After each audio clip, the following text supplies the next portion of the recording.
नमस्कार दोस्तों, stories boys में आपका स्वागत है। आज की कहानी है रिश्तों का सम्मान। ओह रामू, 3 दिनों से समझा रही हूँ तुझे कि वे एसी वाला कमरा राजन बाबू के लिए तैयार करना है।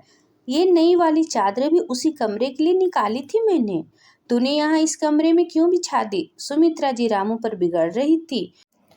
वो माँ जी, राकेश जीजा यहीं रुकते हैं हमेशा, इसलिए। हाँ हाँ, रुकते हैं जब वे अकेले आते हैं। फिर वे तो पास में रहते हैं, जब देखो तब आए रहते हैं। लेकिन ये छोटे राजन बाबू तो 1 साल के बाद आ रहे हैं। अरे क्या सोचेंगे वे, उनकी आदत है एसी में रहने की। बेअक्ले है तू, बिल्कुल। चल जल्दी उठा ये सब और उसी कमरे में बिछा। अरे श्रीमती जी, हमें भी आपके हाथों की 1 कप चाय मिलेगी या नहीं? अभी तक आपकी तैयारी खत्म नहीं हो पाई है। 2 दिनों के बाद ही तो सबको आना है। गोपीनाथ जी रामू को डपटने के बाद सुमित्रा जी को फिर से लड्डू और सलोनी बनाने में व्यस्त देखकर टोक दिया। राखी की जोरदार तैयारी चल रही थी। सुमित्रा जी बहुत ज्यादा उत्साह में थी। इस बार चारों बेटियों के साथ चारों दामाद भी आने वाले हैं। इतनी तैयारी करते करते थक गई थी वो, इसलिए बहू माला को विदाई के लिए दिए जाने वाले गिफ्ट्स लाने की जवाबदारी देकर बाजार भेज दिया था उन्होंने। अरे आपको भी टाइम बे टाइम चाय। अभी रुकिए, बस ये 4-5 लड्डू रह गए, बना लूं, तब तक माला भी आ जाएगी, वो बना देगी चाय। सब साथ में पी लेंगे। खूब मन लगाकर लड्डू बांधती सुमित्रा जी का जवाब सुन गोपीनाथ मुस्कुरा दिए। अरे श्रीमती जी, लाइए बाकी के लड्डू हम बांध देते हैं। तभी माला ढेर सारे सामान से लदी आ गई। लीजिए माँ, सबके लिए गिफ्ट ले आई हूँ, आइए देख लीजिए, कहते हुए उसने गिफ्ट निकालना शुरू कर दिया। सुमित्रा जी सारे गिफ्ट देखकर खुश हुई। हाँ, वाह, मेरी बहू की चॉइस बहुत बढ़िया है। सभी बहुत बढ़िया है। ये बड़ा सा पैकेट किसका है? उनकी उत्सुकता के साथ गोपीनाथ जी भी उत्सुक होकर उस बड़े पैकेट को देखने लग गए, क्योंकि वो सबसे अलग और सबसे बड़ा था। ये राजन जीजा जी का है माँ, सबसे महंगा गिफ्ट यही है। आपने ही कहा था वे बहुत बड़े अधिकारी हैं, इसलिए। माला के संकुचित होते ही स्वर को काटते हुए सुमित्रा जी एकदम से खुश होकर बोल उठी। हाँ हाँ बहू, तुझे याद था, ठीक किया। अब राजन जी की बात ही अलग है। बाकी दामादों से उनकी क्या तुलना करना, उनका स्तर बहुत उच्च है, तो गिफ्ट भी वैसा ही होना चाहिए ना।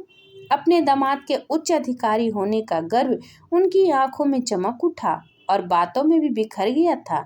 जल्दी खोल के दिखा मुझे, माला से उन्होंने कहा ही था कि तभी रुक जा बहू। अचानक गोपीनाथ जी की तेज आवाज से माला सहम सी गई।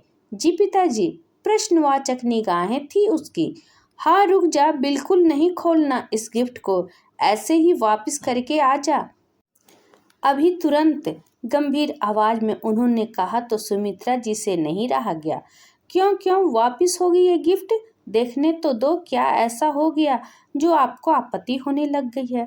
सुमित्रा, मैं सुबह से देख रहा हूँ तुम हर बात में एक दामाद की ज्यादा तारीफ, ज्यादा ख्याल, ज्यादा सम्मान के यत्न कर रही हो, और अब तुम ये क्या अनर्थ करने जा रही हो?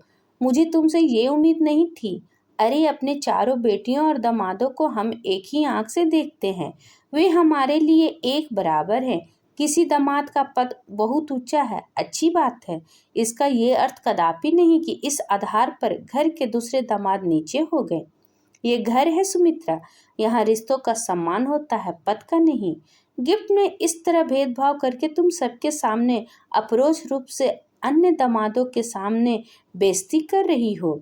इससे केवल दामादों में अलगाव ही नहीं पैदा कर रही हो, बल्कि हमारी बेटियों का सुखमय भविष्य भी अंधकार में कर रही हो। अरे मैं उनका गिफ्ट चुपचाप उन्हीं को अकेले में दे दूंगी, किसी को कुछ पता ही नहीं चलेगा। सुमित्रा जी अभी भी अपने दामादों का ही पक्ष लेने में लगी थी। सुमित्रा, बात गिफ्ट की नहीं है, बात सम्मान और अपमान की बात है। पद के आधार पर घर में भेदभाव की। सुनो, सबके गिफ्ट एक जैसे ही रहेंगे और सबके सामने ही दिए जाएंगे।